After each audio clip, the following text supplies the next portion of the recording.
ሰላም ጤና ይስጥልን ውድ አድማጮቻችን፣ እንግዲህ እንደምትመለከቱት ሰርገኛ አትሄድም እያሉኝ ነው። ሰርገኛ አትሄድም አንተ ደውጃ ይነካሽ እያሉኝ ነው። ደውጃ ይነካሽ ማለት በእኛ አካባቢ ያልተዳረህ ማለት ነው።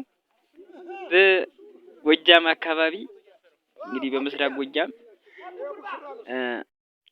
ሰርገኛ ለመሄድ የግድ አንድ ሰው መዳር አለበት።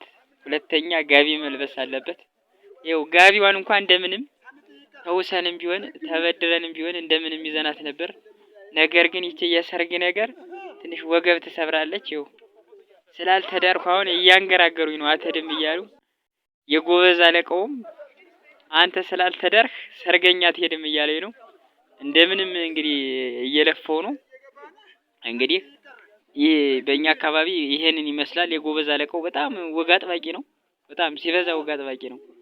ደውጃ ይነካሽ እያሉ ነው። እንደው በጣም ይገርማል እኮ አሁን እነዚህ ብዙ ወጣቶች አሉ። አሁን እኔ 3-4 አመት የምበልጣቸው እነዚህ ልጆች አሁን እነዚህ ከኔ ያንሳሉ። ግን ያው ተድረው ሞተው ዘና ፈታ እያሉ ነው። ያው በከዘራ ሽመል ጎምለል እያሉ የሚሄዱ እና እኔ እንኳን ከኋላ ነኝ። አሁን በግድ ጠፍቼ እየተሽለከለኩ ነው። መሀል መንገድ ስደርስ እንደምንም በቃ እንግዲህ መመለስ አይችልም። ይሄድ ይባላል። መሀል መንገድ ስደርስ እቀላቀላቸዋለሁ እንጂ አሁን ፉገራቸውንም አልችለውም። አሁን ምንም አያስቀምጡም።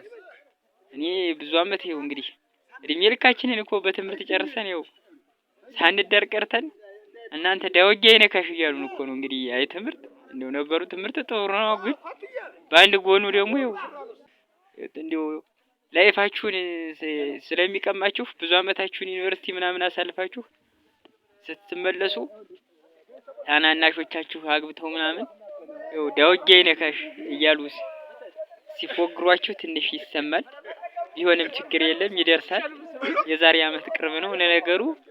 ፋሲካ ሄዳሉ። ያው ቅበላም ሄደ ፋሲካም ሄደ።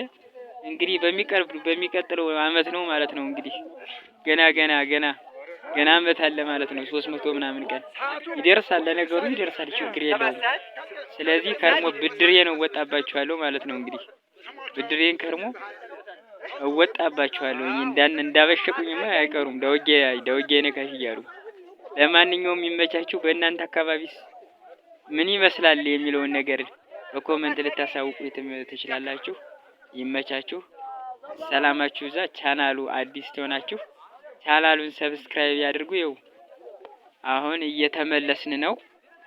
መሶበ ወርቂትን ይዘን በመሶበ ወርቂት ይኸው መሶብ ተሸካሚ አድርገውኛል። እንደምትመለከቱት ደግሞ አሁን መሶብ ተሸካሚ በመሶብ ተሸካሚ ቢያንስ እንኳን ይሄን ሰርተ ብላ ብለው መሶብ አሸክመውኛል። ይመቻቸው። አመሰግናለሁ።